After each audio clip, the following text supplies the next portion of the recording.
வணக்கம். பரபரப்பு மீடியா செய்திகளுக்காக நான் நிரோஷன். நாளை திங்கட்கிழமை அமெரிக்க ஜனாதிபதியாக டொனால்ட் ட்ரம்ப் பதவியேற்க உள்ள நிலையில் அவரது நடவடிக்கைகள் எப்படி இருக்கப் போகின்றன என்பது தொடர்பாக அவரால் நியமிக்கப்பட உள்ள சில அதிகாரிகள் சில தகவல்களை ஊடகங்களுடன் பகிர்ந்து கொண்டுள்ளார்கள். பரபரப்பு மீடியா ராணுவ மற்றும் ராஜதந்திர விவகாரங்களை மட்டுமே எடுத்து வரும் யூடியூப் சேனல் என்பதால் அவற்றில் ராணுவ விவகாரங்களை மட்டும் நாம் இங்கு பார்க்கலாம். ட்ரம்பால் நியமிக்கப்பட உள்ள சில அதிகாரிகள் வெளியிட்ட தகவலின்படி ட்ரம்பின் முதல் நடவடிக்கை சிரியாவில் இருக்கும். அது அதிரடியானதாக இருக்கும். அதுதான் ட்ரம்பின் வழமையான பாணி. தொடக்கமே அதிரடியாக இருக்க வேண்டும். அந்த முதலாவது அதிரடி சிரியாவில் உள்ள ரஷ்யாவின் டார்டஸ் கடற்படை தளத்தை கைப்பற்ற அமெரிக்க ஒப்பந்தம் செய்ய முயற்சிக்கும் என்கின்றார்கள் ட்ரம்பின் அதிகாரிகள். சிரியாவில் உள்ள ரஷ்ய கடற்படை தளத்தின் பெயர் டார்டஸ். இது சிரியாவின் மேற்கு எல்லையில் கிழக்கு மத்திய தரைக்கடலோடு உள்ளது. சிரியாவில் ஆட்சி மாற்றத்துடன் முன்னாள் ஜனாதிபதி அல் அசாத் தப்பியோடிவிட்டார்.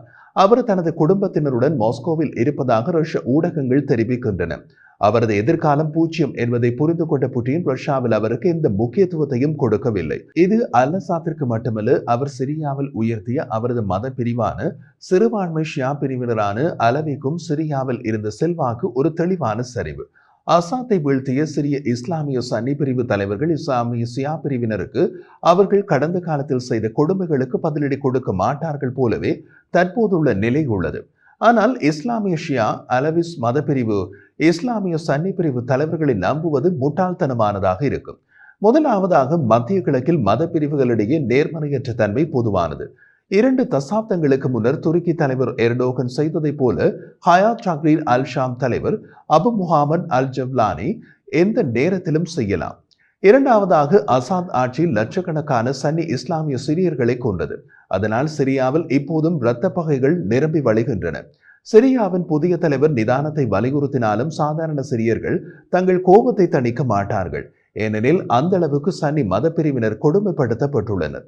அரசாங்கம் அமைதியாக இருந்தாலும் சாதாரண சிரியர்கள் தங்கள் கோபத்தை காட்டலாம்.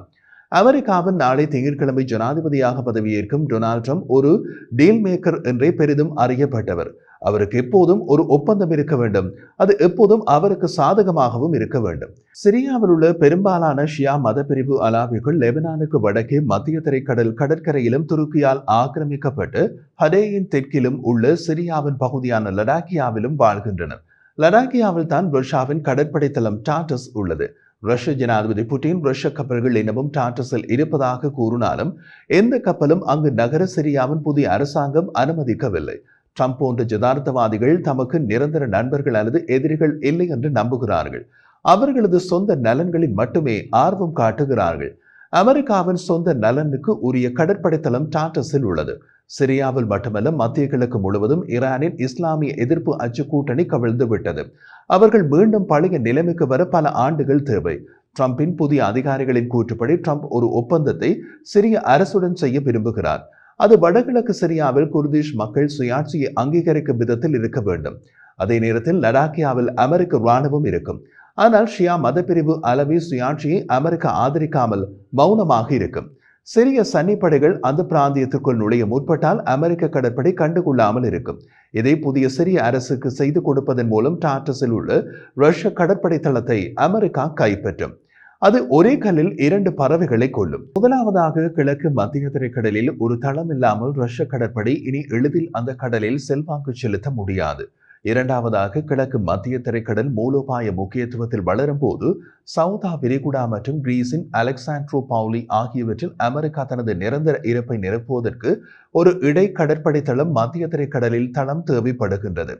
அதற்கு சிரியாவின் டார்டஸில் உள்ள ரஷ்ய கடற்படை தளம் அட்டகாசமாக பொருந்துகிறது. அமெரிக்கா சிரியாவின் வெவ்வேறு பிராந்தியங்களில் இராணுவ தளங்களை அமைத்துள்ளது. இப்போது திரையில் தெரியும் வரைபடத்தை பாருங்கள். சிரியாவில் அமெரிக்கா 13 தளங்களை வைத்திருக்கிறது. அதில் கிட்டத்தட்ட எல்லாமே வடக்கு மற்றும் வடகிழக்கில் உள்ளன. ஒன்றை ஒன்று தெற்கில் உள்ளது, அது அல்டான்ஃப். லடாக்கியாவில் ஒன்று கூட கிடையாது. வடக்கு மற்றும் வடகிழக்கு எல்லாமே தரை எல்லைகளுடன் உள்ளன. அதனால் சிரியாவில் உள்ள அமெரிக்க தளங்களில் எதுவுமே கடல் அணுகலுடன் இல்லை. டார்டஸில் உள்ள ரஷ்ய கடற்படை தளம் கடல் அணுகலுடன் உள்ளது. அந்த தளம் ரஷ்யாவுக்கு 49 ஆண்டு கால லீஸுக்கு அல் அசாத்தால் ஒப்பந்தம் மூலம் கொடுக்கப்பட்டது. அல் அசாத் செய்த ஒப்பந்தங்கள் அனைத்தும் ரத்து என்று அறிவித்துவிட்டது சிரியாவின் புதிய அரசு. டொனால்ட் ட்ரம்ப் அமெரிக்காவுக்காக அதே ஒப்பந்தத்தை பெற விரும்புகிறார். டீல் மன்னனுக்கு இது ஒரு நல்ல டீல். டாட்டஸில் உள்ள ரஷ்ய கடற்படை தளம் ரஷ்ய வரி செலுத்துவோரின் பணத்தில் புனரமைப்பு மற்றும் மேம்படுத்தல்களுக்கு பணம் செலுத்தியது.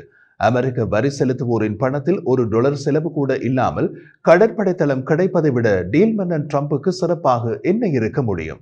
ரஷ்ய தளத்தை அமெரிக்கா கையகப்படுத்துவது ஒன்றும் புதிதல்ல. இன்றைய சோமாலிலாந்தில் உள்ள பெர்பரா துறைமுகத்தை கவனியுங்கள். 1962ஆம் ஆண்டில் சோவியத் யூனியன் சோமாலியாவுடன் பெர்பரா துறைமுகத்தை லீஸ் அடிப்படையில் பெற்று மேம்படுத்தவும் புதுப்பிக்கவும் ஒரு ஒப்பந்தத்தில் கையெழுத்திட்டது.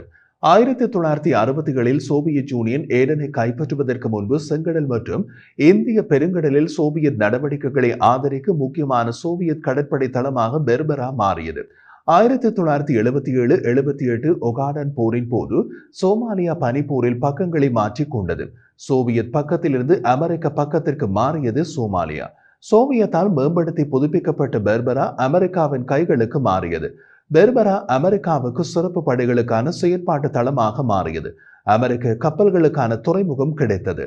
அத்துடன் பெர்பரா அருகிலுள்ள விமான நிலையம் நாசாவின் விண்வெளி விண்கல திட்டத்திற்கான அவசர தரையிறங்கும் பகுதியாக மாறியது.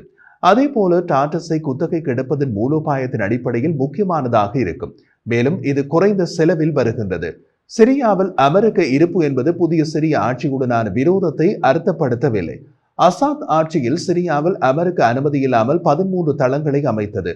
அதை ஆக்கிரமிப்பு என்று குற்றம் சுமத்தியது ரஷ்யா. இப்போது டொனால்ட் ட்ரம்ப் சிரியாவில் அமெரிக்க ராணுவ தளங்களை அதிகாரப்பூர்வமாக ஒப்பந்தத்துடன் அமைக்க முடியும். இதில் புதிய சிரிய அரசுக்கு என்ன லாபம்? அதுவும் இருக்கிறது. அமெரிக்க தளம் இருப்பதால் லடாக்கியா மீது அமெரிக்கா தடை செய்யப்பட்ட வான்மண்டலத்தை பிரகடனம் செய்யலாம். அது டமாஸ்கஸில் புதிய சிரிய ஆட்சியை பாதுகாக்கும் மற்றும் புதிய சிரிய அரசு உள்நாட்டு போரை முடிவுக்கு கொண்டு வர அமெரிக்க இருப்பு உதவும். ஜனாதிபதி ஜோ பைடனுக்கு தனது இறுதி மாதத்தில் வெளிநாட்டு விவகாரங்களில் தலைமை தாங்குவதற்கான ஆற்றலோ விருப்பமோ இல்லாமல் இருந்தார். அதனால் புதிய சிரிய அரசுடன் கைகுலுக்கு மகிழ்ச்சியை தெரிவித்ததுடன் நிறுத்திவிட்டார். ஆனால் ட்ரம்பும் அவரது தேசிய பாதுகாப்பு கவுன்சில் குழுவும் ஒரு தலைமுறைக்கு அமெரிக்க நலன்களை முன்னேற்றுவதற்கான இந்த அரிய வாய்ப்பை பயன்படுத்தாமல் விடமாட்டார்கள். சிரியாவில் உள்நாட்டு போரை முடித்து வைத்த பெயரும் ட்ரம்புக்கு கிடைக்கும்.